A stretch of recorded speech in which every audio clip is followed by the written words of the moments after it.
This is Mark and Charity's Coffee Podcast.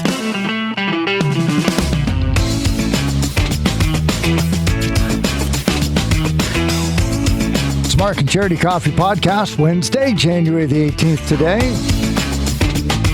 Another one of those days across the Quinte region with showers and drizzle and fog. A little bit of ice pellets, canceling buses everywhere. But Prince Edward County this morning, what was the deal with that, right? If you thought it was confusing where you lived, you should have been in the booth a little bit this morning. It had everybody thrown off. Prince Edward County tends to be one of the first places, of course, surrounded by the lake that you would expect with some freezing drizzle to get the buses canceled. But alas, North Hastings, Central Hastings, Belleville, Trenton, Lennox, and Addington, and Frontenac all canceled. Prince Edward County, just like a resort town, fared pretty well this morning. So thanks for all the comments, even the ones that were like, I don't know how to help you. I'm just sitting here in a booth. Schools remained open, all that fun stuff. I don't know what tomorrow's going to look like because snow or ice pellets beginning in the afternoon. I don't want to jinx it, and then on the other hand, I don't want to be responsible for bringing it back. Risk of freezing rain tomorrow. So tune in tomorrow. Be much of the same. It's been a crazy week. Been a crazy week without Charity as well. She didn't make it in again this morning because of the cold. She's been testing and everything, so she's fine. But it's the way she describes it, kind of started in the chest for a day, and then it went to her throat for the day, and then this morning apparently it's in her head. So if it keeps moving north, tomorrow's just a bad hair day, and she should be in here. Or, take the week, Charity, get it out of your system, because I don't want it. Don't be a hero. I'm going to talk tomorrow about a study that came out that says that, shocker of shocks, men take more days off for a simple cold, but women will take more days off for a legitimate sickness.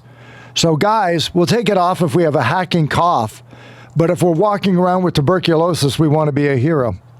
Both of those are probably wrong, however. But, if you've got it, stay home. There's something knocking everybody out today.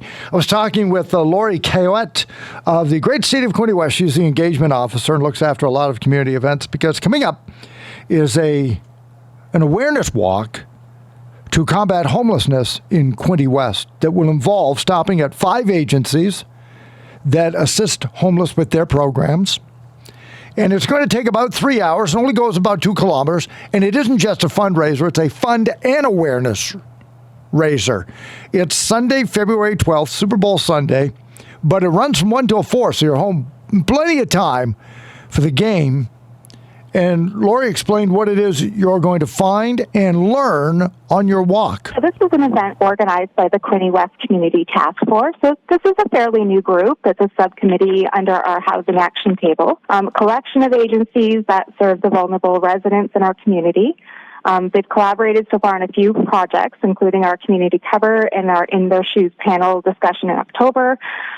This event, so they wanted to do something to bring awareness to the day-to-day challenges of people who are experiencing homelessness and what they face, and also raise funds for the agencies that serve them. So participants are going to start the walk at the Duncan MacDonald Memorial Gardens, and they're going to visit 5 locations within the downtown. These are locations where people experiencing homelessness would typically go in a day and receive services. Participants will get a passport that they'll get stamped at each location and a map. And then they're going to finish their walk at the arena, and we're going to have displays and prize draws and refreshments for them there. The walk itself is going to run about 2 kilometers, and for the most part, shouldn't be too arduous. Is that right? Yeah, and it's a nice walk through the downtown, and really gives you an idea. I mean, most of the people experiencing homelessness, they're on foot all day, and they're walking to every location that they have to access. So, hopefully it will give some people some perspective. Lori Cahouette, joining us from the city of Quinte West. It is also a fundraiser. So how can people get donations? Absolutely. So we're encouraging people to register online at quintewest.ca /In Their Shoes. And we have pledge forms on there that you can download. And we're just asking you to adopt an agency that you'd like to support, and you can collect donations donations, either in monetary form or items. We have organizations like Community Partners for Success that often give out items such as sleeping bags. So you can definitely bring in some of those and help that organization out. We are encouraging people to pre-register, so we have an idea how many teams we have coming to join us. So we're really excited for this event. Sunday, February 12th from 1 until 4 p.m. Good for the whole family as well? Absolutely. In fact, it would be fantastic to see some youth out as well. And we hope that people will bring their children out and come join us as a family. And we'll also have a corporate challenge portion of the day. So we're asking businesses to get a team together and, fundraise. And then this will be the mayor's corporate challenge. So the mayor will be there to present a trophy to the highest fundraising team. Okay, all the details and that downloadable sheet you'll find at quintywest.ca. Lori, thank you so much for working on this project and good luck with it.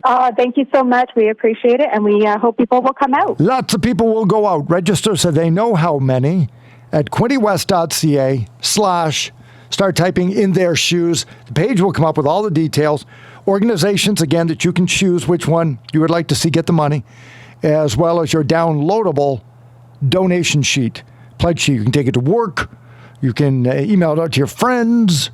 Get the dollars coming in, helping the homelessness. We hear so much about the housing crisis here in the Quinte region. An opportunity to do something about it for the homeless. For one quick afternoon that could mean so much, get that on the website. And Lori, thank you for that. That's coming up again on Sunday, February the 12th. Tomorrow, a throwback Thursday. Last week when we had Journey and Toto, that's of the 80s. So to be fair, we went 90s, and we went one-hit wonder this time. Tonics, If You Could Only See, as Team Mark, I believe has a one-vote lead at the recording of this podcast. Team Charity with Deep Blue Something's Breakfast at Tiffany's will no doubt also garner a lot of votes. We may finally get this veritable tie that I'm sure we're going to get at some point. But voting is steady and even. For Tonic, If You Could Only See, Team Mark, Team Charity, Breakfast at Tiffany's, Deep Blue Something's Breakfast at Tiffany's. Get your votes in on Facebook, and we'll have that for you tomorrow morning. Also, that health study is going to be in there. We'll see what the weather does. And just on a personal note, thanks, everybody. I'm going to go home now. I'm going to wrap up my novel. I've been talked to Charity about it. I've been working on a novel. I'm now up to the third draft. 91,000 words. It's a legit size, full-on mystery thriller. And editing, working with editors and literary agents is both frustrating as well as eye-opening and kind of exhilarating a little bit because I'm not relying on it for a living. That's why I don't find it overly frustrating. If I had to feed my family with it, boy, I'd be spending a lot more time and sweating a lot more about it, but it's kind of a fun project to think that maybe this could be, quote unquote, my retirement job, because I've got a couple of books in my head already. I want to keep going, want to keep writing. And so I'll let you know as I get closer, if I land an agent, it looks like the book may get out there. I know there are writers clubs at the local libraries that take part. I may stop into some of those. So if you're a writer and you're going through some of this stuff, email me. I'm really interested in hearing this community of writers, the many things that we have in common, the challenges that we all experience. And I'm just finding it's quite a fraternity, sorority, and group of writers here in the area. Pretty neat stuff. Mark and Charity Coffee Podcast. Join us weekday morning, 6 to 9 on 95.5 Hits FM. We'll be back in again tomorrow morning on a Throwback Thursday. Stay dry, stay warm. We'll talk to you then.